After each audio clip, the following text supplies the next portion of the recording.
E seguramente acessórios são utilizados somente no nível de temperatura. Então, a gente entendeu o que é um microscópio, tem que entender que é um aparelho que foi inventado, né, para poder visualizar no código o dado digestivo. Ele é um aparelho atualmente flexível que permite ser boa visualização dessa mucosa. Então, nós utilizamos basicamente dois aparelhos para endoscopia, né, que é o gastroscópio e o broncoscópio. Tem também o microscópio e os aparelhos, usando o gastroscópio, que em geral vai ter um diâmetro de 9,8 milímetros.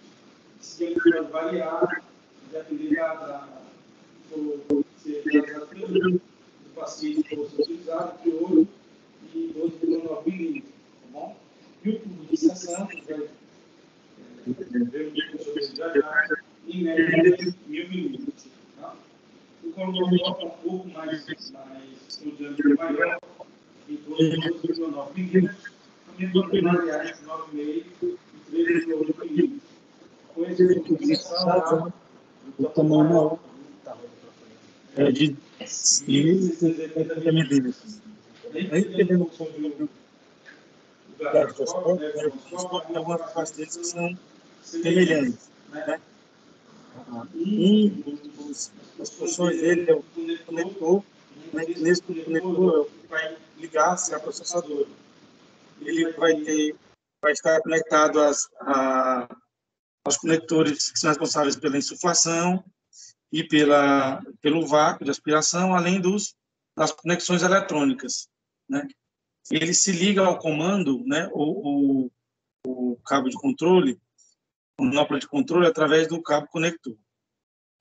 Nós temos também esse conhecido como comando, né, com manopla de comando, que nós, em geral, seguramos ela com os dois últimos dedos, quarto e quinto dedo, apoiamos o polegar sobre a manopla que vai fazer manuseio das manoplas de comando, de up e down e de left and right, e o segundo e terceiro dedo, em geral, ficam sobre as válvulas de insuflação ou de aspiração, podendo também auxiliar no manuseio das manoplas de up e down.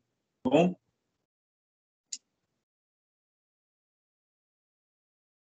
Agora.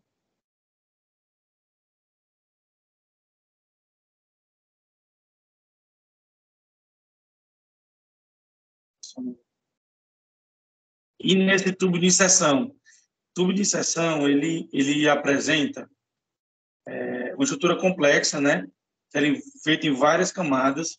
A mais externa, que é esse polímero, que simula como fosse uma borracha. Por dentro dela tem a malha de aço inoxidável e por dentro dela passam todos os cabos que vão até a ponta flexível, além do cabo de fibra ótica, que permite a passagem da luz, e os fios que vão conectar o CCD na ponta flexível, né? Então, por dentro dele passam todas essas estruturas que vão permitir o manuseio da ponta flexível.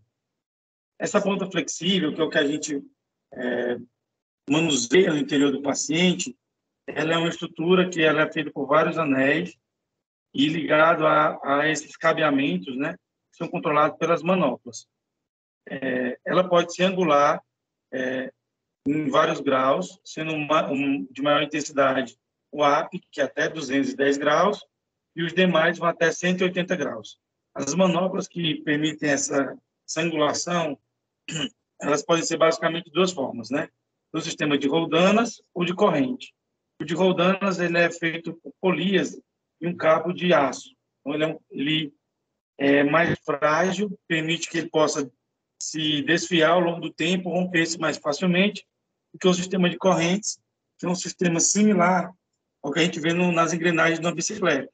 Aprende-se a engrenagem próximo às manoplas e o sistema todo como se fossem aquelas pequenas correntes.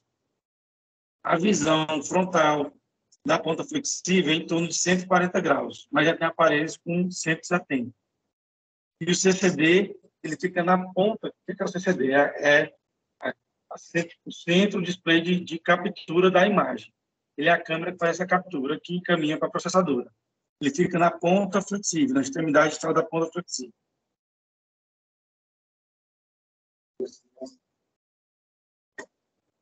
Além disso, apresenta assim, novas tecnologias para a captura da imagem, né? A Olympus fez esse sistema NBI, que é um sistema mecânico de diferenciação da imagem, onde ele consegue fazer, o aparelho consegue fazer a diferença de faixas de luz, né? Então, ele consegue diferenciar os vasos, por exemplo, que são mais superficiais da mucosa, dos vasos mais profundos, se permitindo uma visualização melhor pelo examinador, a diferenciação dessas estruturas. Já o Fujinon, ele tem esse sistema, que é um sistema digital, que é o FAISE. Ele pega várias frações de dispersão da luz, que vão de 400 a 900, tá bom? Aqui na imagem de 700, ele coloca 900. Isso permite com que o computador, o sistema, faça essa diferenciação dessas faixas de luz, permitindo uma análise diferente do tecido que está sendo visualizado. Está assumindo o controle. Não sei quem é. O outro é a magnificação. Essa magnificação ela pode ser digital, onde só se amplia a imagem na tela, ou ela pode ser uma magnificação como um microscópio, né? Podendo variar de 1,5 vezes até 140 vezes, por exemplo, permite que você veja as estruturas de forma muito mais detalhada. Alguns aparelhos já vêm com esse recurso. Bom, são análises básicas de como são as estruturas do endoscópio. Bom, e agora vamos falar sobre alguns acessórios que nós utilizamos principalmente para recursos terapêuticos, né?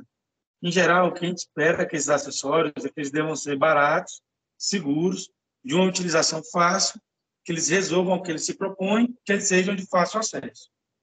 Eles podem ser utilizados para diversas etapas da endoscopia terapêutica. Vamos falar inicialmente sobre os instrumentais que são utilizados para biópsia, ressecção ou dissecção.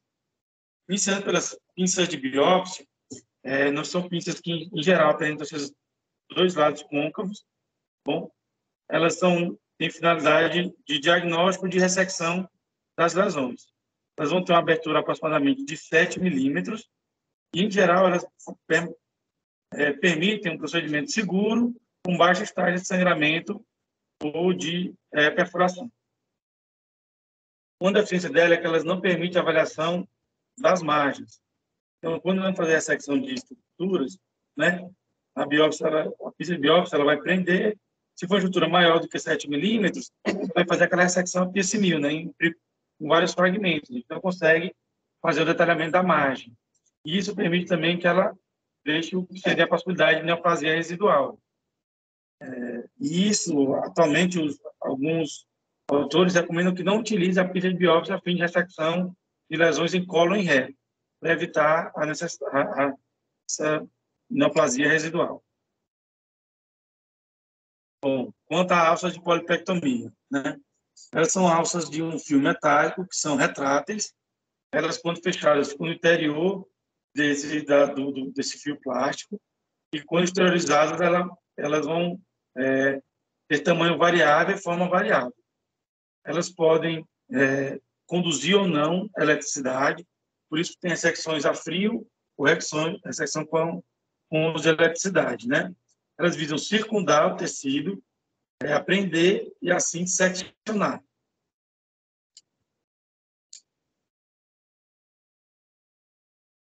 Já quanto às facas ou os knives, elas são de várias formas, vários tipos, permitindo uma graus diferentes de utilização. E, em base, ela é utilizada para as ressecções submucosas, mas ela também pode ser utilizada para uma diverticulotomia ou para cardiomiotomia, que a gente pode usar no paciente com acalásia, por exemplo. Ou seja, tem vários tipos. A flex knife, por exemplo, ela é uma alça. E ela pode ter tamanho variável e comprimento variável. O hook knife, quem é da área da cirurgia, Tem um instrumental que nós utilizamos muito, que é o hook, que é a característica dessa ponta em L. Como a gente não tem a tração de outra estrutura, ele ajuda você a criar esse sistema de tração. O knife, ele é muito utilizado para criar o tubo da tubulação da sua mucosa. Ele aumenta o risco de perfuração, mas ele é muito útil dessas formas, né? Além disso, tem algumas facas que elas têm um sistema de flush, né? Elas permitem também que um sistema de injeção de solução salina, não assim favorecendo que no mesmo instrumental você consiga injetar a solução salina e fazer a submucosa sem precisar que você fique trocando pela agulha, tá bom? Existem várias formas de knives que podem ser utilizadas. Bom, quanto para apreensão e retirada de corpo estranho. Você tem a pinça de corpo estranho, né, que é a pinça jacaré ou a pinça de dente de rato. São pinças maiores, que têm esses bordos serrilhados, com essas pontas de dente de rato, que permitem a apreensão da estrutura para que ela possa ser retirada. O basket, né, é essa cesta que tem esses fios metálicos, ela permite que você envolva o corpo estranho, a estrutura que você deseja ressecar, aprisione ele na cesta e assim você consiga tracionar o corpo estranho. Além dessas redes de recuperação, elas são como se fossem umas alças, só que, além do formato da alça, ela tem esse redilhado, que permite, por exemplo, que você retire vários pólipos, garantindo o menor risco de perda da estrutura na retirada. Quanto à hemostasia, nós temos vários recursos para hemostasia, né? Um deles são as injeções de vasoconstrictores ou de soluções esclerosantes. Você tem a agulha de injeção, e ela vai permitir na sua ponta que essa agulha retrátil seja manuseada através dessa manopla.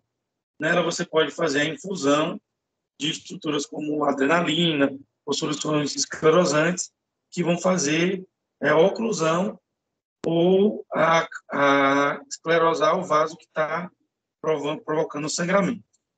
Você pode também injetar solução ao redor do vaso e essa solução comprimir, fazendo parar o sangramento do vaso da estrutura que esteja sangrando. Bom, quanto aos métodos térmicos, temos alguns tipos também. Eles podem ser com ou sem contato. Por exemplo, nesse Ederbrook, ele tem uma superfície de teflon que permite que ele faça o contato comprimindo a estrutura que está sangrando, já tem outros que já são a estrutura metálica, direto vai fazer a cauterização, ou podem ser com estruturas bipolares, né? Ou monopolares. A diferença é que no bipolar a corrente fica só entre a própria estrutura. Bom, você pode utilizar também com térmicos com contato os graspers hemostáticos. Ele vai prender a estrutura entre as suas pás e você pode fazer uso de corrente aquecendo e cauterizando a estrutura. Outro mecanismo que a gente dispõe aqui também de serviço é a coagulação com plasma de argônio, né, que é essa coagulação à distância. Ela pode ser feita com 2 a 8 milímetros de distância. O gás argônio ele é um gás inerte, então, quando ele é insuflado no tubo gástrico, ele não causa nenhum dano, só que ele é um grande condutor de corrente elétrica. Então, o gás é insuflado, tocando a estrutura, depois, quando a corrente elétrica é acionada, ela vai percorrer o trajeto que o gás está percorrendo. E assim está em contato com a estrutura, a corrente elétrica, fazendo a eletrocauterização das estruturas. A profundidade e a amplitude da cauterização vai depender da intensidade do fluxo, da intensidade da corrente e da distância do probe à estrutura. Então, todos esses fatores vão influenciar na profundidade e na amplitude da cauterização. Outros métodos mecânicos que nós podemos utilizar é o uso dos endoclips, dos endoloops da ligadura elástica. O endoclip, os hemoclips, né, eles vão fazer a pressão da estrutura, fazendo a compressão da estrutura sangrante e assim a sua cauterização. O endoloop, né, ele é uma estrutura semelhante àquela alça que a gente mostrou, só que ele é de nylon, tá bom? Que é mais durável, e ele possui essa estrutura de plástico aqui que parece uma argola de silicone. A finalidade dela é assim que ela for fechada, comprimindo a estrutura, essa alça de silicone mantenha a alça fechada, você podendo permanecer ela no interior do tubo gástrico, mantendo a alça silicone travando o nylon para que a estrutura mantenha-se comprimida. A outra estrutura que nós usamos é a ligadura elástica, né? Onde você vai ter um cap, esse cap é coberto por várias ligas. Essas ligas são, em geral, de menor tamanho do que a estrutura que você vai aprisionar dentro do interior do cap. A gente faz a aspiração, em geral, da varize, que é o que a gente quer fazer a ligadura, ou da estrutura que esteja sangrando, para o interior do cap, e dispara a liga, que vai ter uma base menor do que o que foi aspirado, mantendo, assim, a estrutura comprimida. Ela tem uma utilização amplamente difundida na prevenção e tratamento das varizes de esôfago. Bom, e no fechamento de ferimento, de soluções de continuidade no tubo gástrico. O primeiro que a gente usou são os endoclips, né? O mesmo clipe que é utilizado para hemostasia, que a gente pode utilizar para fechar falhas geradas no tubo gástrico. Ele é pouco efetivo para frações maiores ou de grandes volumes, mas se for algo pequeno, que ele possa fazer caber no tamanho do clipe, ou em alguns clipes sequenciais, ele pode fazer o fechamento. Qual é o problema? Ele é pouco eficaz em estruturas que sejam inflamadas e friáveis ou que sejam muito duras, porque ele é pequeno. Já você tem um over-the-scope clip, que é um clipe bem mais robusto. Ele já faz um fechamento da falha com coaptação das bordas. Ele tem maior firmeza e é bem mais durável do que o clipe convencional. Ele pode ser de vários tipos, em geral tipo A, tipo P e tipo GC. O que vai variar entre esses tipos? As características do serrilhado do denteado. Em estruturas mais grossas, como a parede gástrica, você vai utilizar um tipo com dentes mais profundos e mais pontiagudos. Já em mucosas mais superficiais e mais finas, como a do cólon, você vai utilizar bordos mais finos, bordos mais rombos e não tão profundos. Ele também pode utilizar esse tubing grasper, que é esse instrumento que passa no interior do cap. Ele pode pegar a estrutura e tracionar no interior do cap para fechamento com maior firmeza do over-the-scope clip. Bom, tem também a possibilidade de fazer a sutura endoscópica, né? Você vai fazer com esse sistema de overtwist endoscópico suturing system, que ele vai fazer o fechamento através de uma sutura com fio que pode ser de prolene, tá? Através desse sistema, onde ele vai fazer a captura e a sutura que pode ser contínua ou simples.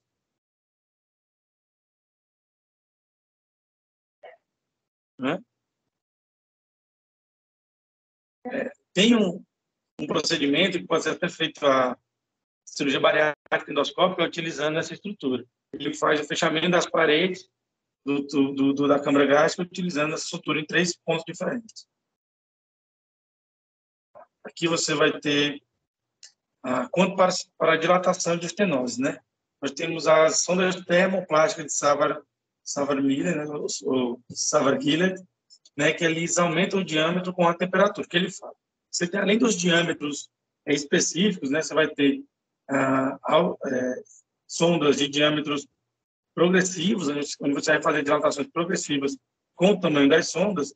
Ele também afirma que, com o calor do corpo, essas sondas elas dilatam um pouco dentro do local da estenose. O calibre dela vai variar de 7 a 20 milímetros. Elas vão exercer uma força radial empurrando as paredes da estenose para que possa ter uma dilatação e, assim, ampliar o trajeto do tubo que está dilatando.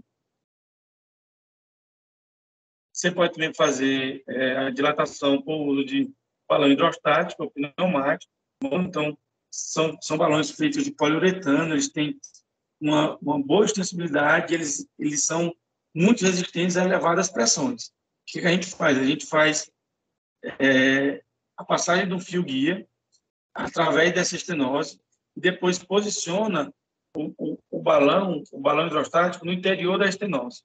Seguido disso, a gente vai fazer a inserção de substância, ou ar ou água, para que ele exerça a abertura da estrutura. Podem ser utilizados através do canal de trabalho e eles podem ter diâmetros variáveis. Tem as complicações semelhantes à da sonda de Savary, que seria perfuração, sangramento, rotura.